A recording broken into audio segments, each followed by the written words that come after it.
Guys, welcome back to my channel. It has been a long time since my last video, so I wanted to drop in and update everybody. I have not done any Kingdom Hall crashes or cart crashes in quite a while, and of course the Jehovah's Witnesses have been underground in hiding, obviously because of the pandemic. But I just wanted to check. I wanted to make sure that they were still, out of the public eye. And I went onto campus because that's where they're always standing with their literature cart. And I went onto campus earlier this month, and it was beautiful. There were no cultists anywhere to be found. It was a lovely sight. Of course, it would have been nicer to see more people, more students, and however, due to the nature of this year, it's quite limited as well. Of course, it's emptier than normal because there were finals going on. However, on any normal year, the Jehovah's Witnesses are out there still trying to get every last drop of innocent blood that they can. So, yeah, it's great. I presume that if they're not on college campuses, they're also not going to be found on street corners and beautiful landmarks and anywhere where they can, draw in people into their cult. So that is always nice. And I just think it's ironic because the Jehovah's Witnesses used to tell us, beware of the day when we stop knocking on your door. So how ironic is that? It's nice to not have that dreaded knock on your front door. And I used to get it actually quite often at my house. You'd think that they would have my house marked with, I don't know, all kinds of hazard signs and shit on their notes to avoid at all costs. But I would get a knock on my door at least 2 or 3 times a year sometimes, and they would always be taken off guard when they'd see me. They'd be taken by surprise. So no Jehovah's Witnesses knocking on doors means there are also no Jehovah's Witness sex offenders walking the streets and knocking on people's doors. So this is great news. This also means that for now, my work is done. As you know, I prefer the face-to-face confrontational activism. And if the Jehovah's Witnesses are in their bunkers, then I cannot confront them about their cult. So I've been busy with other things, obviously. I'm a biological responder, so I've been very busy this year, which is great. I've been busy with my kids and their school. And I got engaged to the love of my life. He happens to live 5,000 miles away, unfortunately. So we're actually working through those details, and we've been working through those details for a while now. Chris and I met when I was protesting in London. He organized a protest there, and it turned out to be a very, very, very big deal. It was amazing. Huge turnout, people from all different countries. He's been doing behind-the-scenes activism for a while. You may have seen him featured in some of my videos, my live streams and other uploads in the past. Recently, Chris did a interview with a popular YouTuber named Sean Atwood. Sean has a true crime podcast, and let me tell you, he gets millions of views on his channel, and his subscriber base are not heavily Jehovah's Witness or ex-Jehovah's Witness like most of our ex-Jehovah's Witness activists are. So therefore, he's reaching more people, like lots more people. Another ex-Jehovah's Witness, ex-elder, also is featured on this interview, and he gives a heart-wrenching testimonial. If y'all can check out his interview, please do. It's really good. There's going to be a link in the description box below. I highly recommend it. I also highly recommend that you share it with any friends or family that don't know anything about Jehovah's Witnesses, because the interview is geared towards these men, their experience, and their personal lives, and what they went through. It's about the Jehovah's Witnesses rules and policies, and nobody can dispute somebody's personal experience, and nobody can dispute their policies because they're all true. However, you will find that in the comment section of his videos, you've got a lot of angry Jehovah's Witness sympathizers and Jehovah's Witnesses who happen to watch his channel. um, they've got their angry pants on and they are tight. It is quite amusing because they're showing their true colors. They're saying these men are lying, and you know how it goes. One of the things I really appreciated about the interview with Chris and John was that they come across as just, you know what, this is my experience, this is what happened. They don't come across as angry and bitter, and they have every right to come across that way. A lot of us do, but they are fair, and they don't have their pitchforks out saying, "Oh, Jehovah's Witnesses are evil." You know, even I have a tendency when I'm explaining to someone who doesn't know about the Jehovah's Witnesses, I do have the tendency uh, to be a bit harsh. It's all true. It's all true.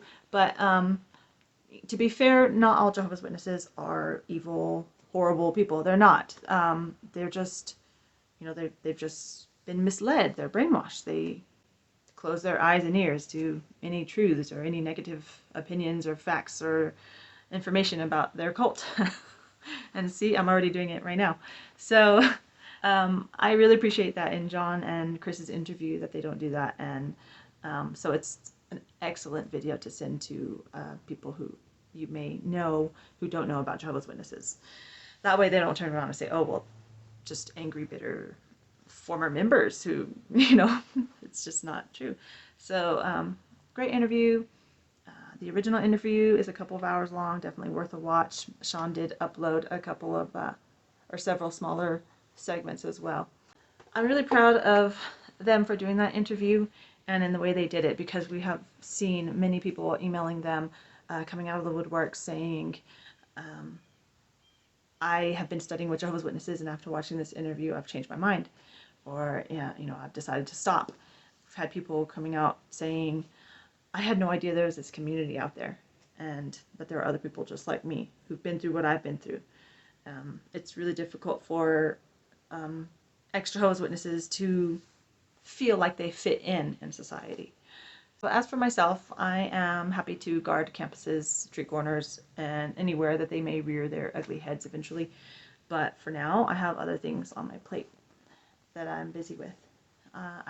So despite being a germaphobe, I did catch the COVID virus, the Rona, as some of you may know about it.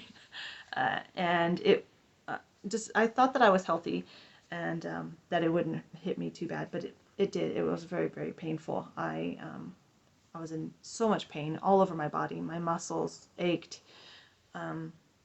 My head hurt so bad it was like it was in a vice. My eyeballs, it's like a sharp stabbing pain anytime I moved them. You know, I had like a kind of a blurry field of vision. Lost the taste and smell. I even got pneumonia, but luckily I caught that one in its early stages. And the headaches and fatigue lasted me for weeks. So it was a tough time. But luckily I got through it. Unfortunately, you know, I did have to go through it alone. My fiance could not be with me. He wanted to really bad, but he's not allowed in the country thanks to the COVID-19 lockdown. Hopefully that's going to be changing soon, but he was always on the other end of the line, and I'm very appreciative for that. So any of you out there who are stuck away from loved ones, not able to get to them because of all of the lockdown and the virus and everything, my heart goes out to you, and I know it's really difficult. You know, we miss him. The kids miss him. He misses them. It's been almost a year since he was able to get to Texas. He's had 2 flights canceled. One was canceled in April, one was canceled in July. And we had another one canceled. We had planned to go as a family to visit my grandmother. and it's really tough, you know. The kids are a year older than and for a kid that's a big thing. They grow a lot in a year. Had our wedding set for last month, but thanks to the virus lockdown, we've had to cancel it. You know, we're just putting it off until we know for sure when we'll be able to get him here. We're going through the immigration process. We're also going through just trying to visit one another as often as we can. Keeping families apart is devastating, to say the least. Yes, it is a very serious virus for some. It's deadly for some. And we do need to take every precaution possible. But to keep families apart is absolutely devastating. I've seen and heard of people whose loved ones have died, whether it be from COVID or from other illnesses that they may have been struggling with or accidents, and they weren't able to see them because they were not allowed. And that is against human rights. So being with the people that you love, you never know how much time you have left with them. It really bothered me that people were talking about don't spend the holidays this season with your family, that way you can next year. Like, next year's not guaranteed either. No. Just do your best to take all precautions, but to avoid seeing the ones that you love. I just can't understand it. So it's been a tough year, and it's been a tough year for the whole world. But, you know, we'll see a light at the end of the tunnel. We have to stay positive. So on a final note, if any of my American friends would be interested in helping unite my family, there are some paperwork technicalities that I will be facing soon, and it's in the immigration process. We don't need money, but we need somebody who might be able to assist us in other ways. And if you're interested in finding more information out, I would be extremely grateful and thankful, appreciative, very happy. So just email me, please, smgalvan04@yahoo.com. And again, it would mean the world to me and my family. So that's all for now. Please let me know how you guys are doing. Have you had the virus? How did you fare? Have you had to cancel any events or things? Have you been able to work, or what did you do in quarantine if you had to quarantine?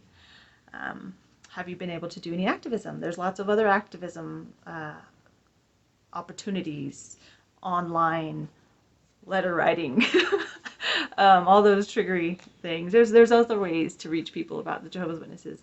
Chris and John are a great example of that.